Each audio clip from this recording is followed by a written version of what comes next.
હણી PM Awas Yojana, જ્યાં ગરીબોના સપનાનું ઘર બનાવવાનું વચન અપાયું, ત્યાં આજે વિકાસના નામે ભ્રષ્ટાચાર વહેતો જોવા મળી રહ્યો છે। 2021માં વડોદરાના હણી વિસ્તારમાં થયેલા પીએમ આવાસ યોજનાના લોકાર્પણને 3 વર્ષથી વધુ સમય વીતી ગયો છે, છતાં રહેણાંકો રોજિંદી સમસ્યાઓ ભોગવી રહ્યા છે। 28 કરોડથી વધુના ખર્ચે બનેલા ઈડબ્લ્યુએસ વર્ગના 400 મકાનોમાં ભ્રષ્ટાચાર થયું હોવાનું સામે આવ્યું છે।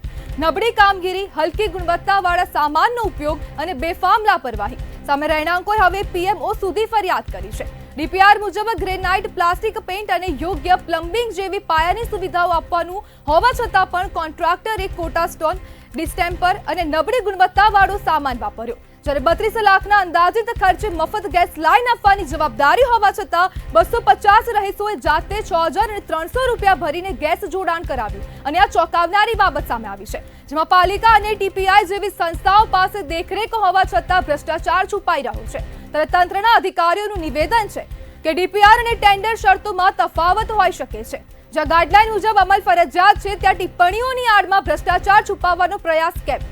જવાબદાર અધિકારી સામે કાર્યવાહી ક્યારે? ત્યારે હવે તંત્ર દ્વારા પણ નિવેદન એવું આપવામાં આવ્યું છે કે ડીપીઆર અને ટેન્ડરની શરતોમાં તફાવત હોઈ શકે છે અને આ ટિપ્પણીઓની આડમાં ભ્રષ્ટાચાર છુપાવવાની કોશિશ થઈ રહી છે।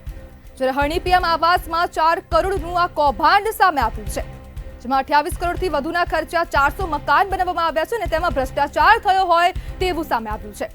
ત્યારે આવાસના નામે હવે ભ્રષ્ટાચાર કરવામાં આવી રહ્યો છે। ત્યારે આપણી સાથે વડોદરા મનપાના કોર્પોરેટર અમીબેન રાવત જોડાઈ ગયા છે। અમીબેન, 4 કરોડના કૌભાંડમાં શું કહેશો?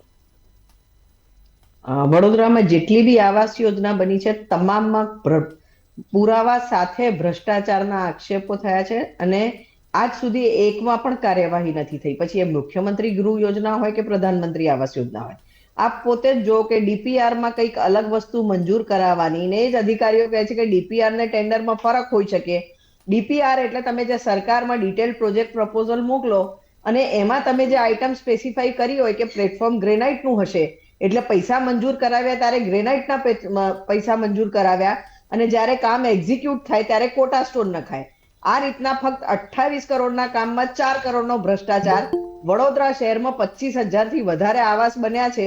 આપ સમજી શકો છો કે લગભગ 2000 થી 3000 કરોડના આવાસ બંધાયા છે, એમાં કેટલો ભ્રષ્ટાચાર થયો અને તમામના પુરાવા આપ્યા પછી બી આજ દિવસ સુધી કોઈ પર એક્શન લેવાઈ નથી।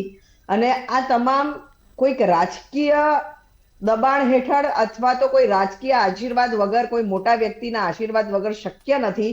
અધિકારી પોતે આટલું મોટું સાહસ ના કરી શકે, કારણ કે આ તો દેખીતું છે કે જો તમારા ડીપીઆરમાં ગ્રેનાઇટ લખ્યું હોય અને કોટા સ્ટેમ્પ કરીને એનું પેમેન્ટ સુદ્ધા થઈ જાય તો ડેફિનેટલી આમાં રાજકીય આશીર્વાદ હોય। એટલે આ ભ્રષ્ટાચારની તટસ્થ તપાસ થવી જોઈએ, વિજિલન્સ તપાસ થવી જોઈએ। જે સ્ટેટ ગવર્મેન્ટ અને સેન્ટ્રલ ગવર્મેન્ટ પૈસા આપે છે, પૈસા આપ્યા પછી કામ એ પ્રમાણે એક્ઝિક્યુટ થયું છે કે નહીં એ જોવાની બી એમની ફરજ છે। પણ રાજીવ આવાસ યોજનામાં કામ ટોટલી જે થયા હતા એ તો જગ્યા બદલાઈ ગઈ ત્યાં સુધી સરકારે, કેન્દ્ર સરકારનું ધ્યાન દોર્યા સુધી બી એક્શન નથી લેવાય। એ જ રીતે મુખ્યમંત્રી ગૃહ યોજનામાં લાખો ચોરસ ફૂટ જમીન ટેન્ડરથી ઉપરની દબાણમાં ગઈ અને તેમ છતાં એના લીધે શહેરમાં પૂર આવ્યા, એક્શન નથી લેવાઈ। અને હવે તમે આ પ્રોજેક્ટ જોઈ રહ્યા છો જ્યાં અત્યારે 4 કરોડનો ભ્રષ્ટાચાર પુરવાર થયો છે। આનામાં અમે એક્સપેક્ટ કરીએ છીએ કે વિજિલન્સ તપાસ થાય, સ્ટેટ ગવર્મેન્ટ અને સેન્ટ્રલ ગવર્મેન્ટ જેના પૈસા આમાં ઇન્વોલ્વ છે તો તટસ્થ સેન્ટ્રલ ગવર્મેન્ટ લેવલે એક ઇન્ક્વાયરી થવી જોઈએ અને તમામ આવાસ યોજનાની વડોદરામાં ઇન્ક્વાયરી થાય તો ખબર પડે કે આમાં કેટલો ભ્રષ્ટાચાર થાય છે।